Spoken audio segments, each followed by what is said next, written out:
नमस्कार दोस्तों, history decode channel पर आप सभी का स्वागत है। अयोध्या राम मंदिर, जहां पर हिंदुओं की आत्मा बसती है। अयोध्या मूल रूप से मंदिरों का शहर भी कहा जाता है। हालांकि हिंदू धर्म, बौद्ध धर्म और जैन धर्म से जुड़े हुए मंदिरों के भी अवशेष आज भी देखे जा सकते हैं। अयोध्या में भगवान श्री राम मंदिर सदैव विवादों से घिरा हुआ था, क्योंकि जहां पर भगवान श्री राम का जन्म हुआ था, वहीं पर कालांतर में मंदिर को तोड़कर मुगल शासक बाबर के द्वारा बाबरी मस्जिद का निर्माण किया गया था। हिंदुओं ने इस जगह को मुक्त कराने के लिए सदैव प्रयास किया और बलिदान भी दिया है।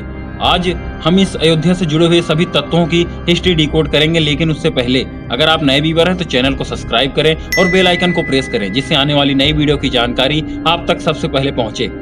अयोध्या भारत के प्राचीन शहरों में से एक है। कहा जाता है कि भगवान श्री राम के पूर्वज वैश्वत सूर्य के पुत्र वैश्वत मनु के द्वारा 6673 ईसा पूर्व अयोध्या शहर की स्थापना की गई थी, जहां पर सूर्यवंशी राजाओं के महाभारत काल तक शहर पर शासन किया गया। और इसी मंदिर भगवान श्री राम का जन्म भी दशरथ महल में हुआ था। वाल्मीकि रामायण में अयोध्या शहर अनाज और रत्नों से भरी हुई अयोध्या में गगनचुंबी इमारतों की वर्णन किया गया है। भगवान श्री राम के जल समाधि के बाद अयोध्या पर कुश ने शासन किया और कुश ने अपने शासनकाल में अयोध्या शहर को राजधानी के रूप में विकसित किया। कुश के बाद अगली 44 पीढ़ियों ने अयोध्या पर शासन किया था। अंतिम सूर्यवंशी राजा बृहदल महाभारत युद्ध में अर्जुन के पुत्र अभिमन्यु के हाथों मारे गए थे और उसके बाद अयोध्या वीरान सी हो गई। लेकिन भगवान श्री राम जन्मभूमि का अस्तित्व समाप्त न हुआ।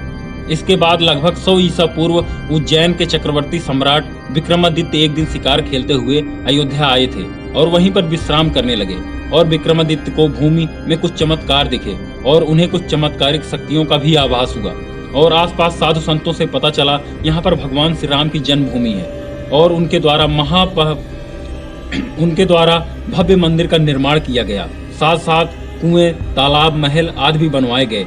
उन्होंने श्री राम जन्मभूमि पर काले रंग के पत्थर से 84 खंभे से भव्य राम मंदिर का निर्माण करवाया था। विक्रमादित्य के बाद उनके बाद के राजाओं द्वारा समय समय पर जीर्णोद्धार करवाया गया था। गुप्त महाकाव्य कालिदास के रघुवंश में कई बार अयोध्या का भी वर्णन किया गया है।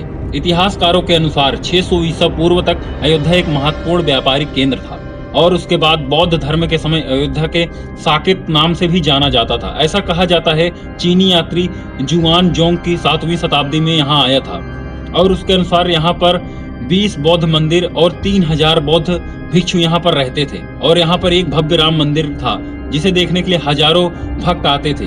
फिर 11वीं शताब्दी में कन्नौज के राजा जयचंद्र आए। उन्होंने मंदिर पर सम्राट विक्रमादित्य के स्तुति में एक शिलालेख खुदवाया और वहां पर अपना नाम लिखवाया। लेकिन पानीपत लड़ाई के बाद जयचंद्र का भी अंत हो गया और बाहरी आक्रमणकारियों का आक्रमण बढ़ता गया।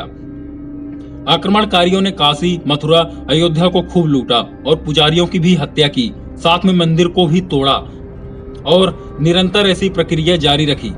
लेकिन 14वीं शताब्दी तक राम मंदिर को गिरा नहीं पाए।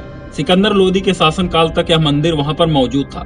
14वीं शताब्दी में मुगलों ने आक्रमण करना शुरू किया और विजय प्राप्त करने के बाद इन्होंने हिंदू मंदिरों को तोड़ना, लूटना और पुजारियों की हत्या करना शुरू कर दिया। और बाबर के शासनकाल में उसके आदेश से उसके सेनापति मीर बाकी के द्वारा 1527 से 1528 के मध्य अयोध्या राम मंदिर को तोड़ दिया गया और वहां पर एक बाबरी मस्जिद का निर्माण भी किया, क्योंकि बाबरनामा में यह बातें लिखी हुई हैं। और कई हिंदुओं और पुजारियों की भी हत्या की गई थी। फिर समय समय पर हिंदुओं ने राम मंदिर को मुक्त कराने का प्रयास भी करते रहे और बलिदान देते रहे। और अकबर के शासनकाल में जनता के आक्रोश को देखते हुए राम मंदिर के पास एक चबूतरे पर मूर्ति रखकर पूजा करने की अनुमति दे दी गई। लेकिन अकबर के बाद गद्दी पर औरंगजेब के बैठने पर फिर से हिंदुओं की आस्था पर चोट पहुंचाना शुरू कर दिया और मंदिरों को तोड़ना शुरू कर दिया और उस जगह पर मस्जिद बनाना शुरू कर दिया। हिंदुओं ने भी संघर्ष जारी रखा और प्रयास करते रहे। 6 दिसंबर 1992 को बाबरी मस्जिद के विवादित ढांचे को गिरा दिया गया और अस्थायी श्री राम मंदिर बना दिया गया और ये मामला कोर्ट में जा पहुंचा। 5 अगस्त 2020 को माननीय सर्वोच्च न्यायालय के आदेश के बाद प्रधानमंत्री श्री नरेंद्र मोदी के द्वारा शिलान्यास भी किया गया। 22 जनवरी 2024 को मंदिर का उद्घाटन किया गया और 23 जनवरी 2024 से यह मंदिर भक्तों के लिए खोल दिया गया है। जानकारी अच्छी लगी हो तो चैनल को सब्सक्राइब करें।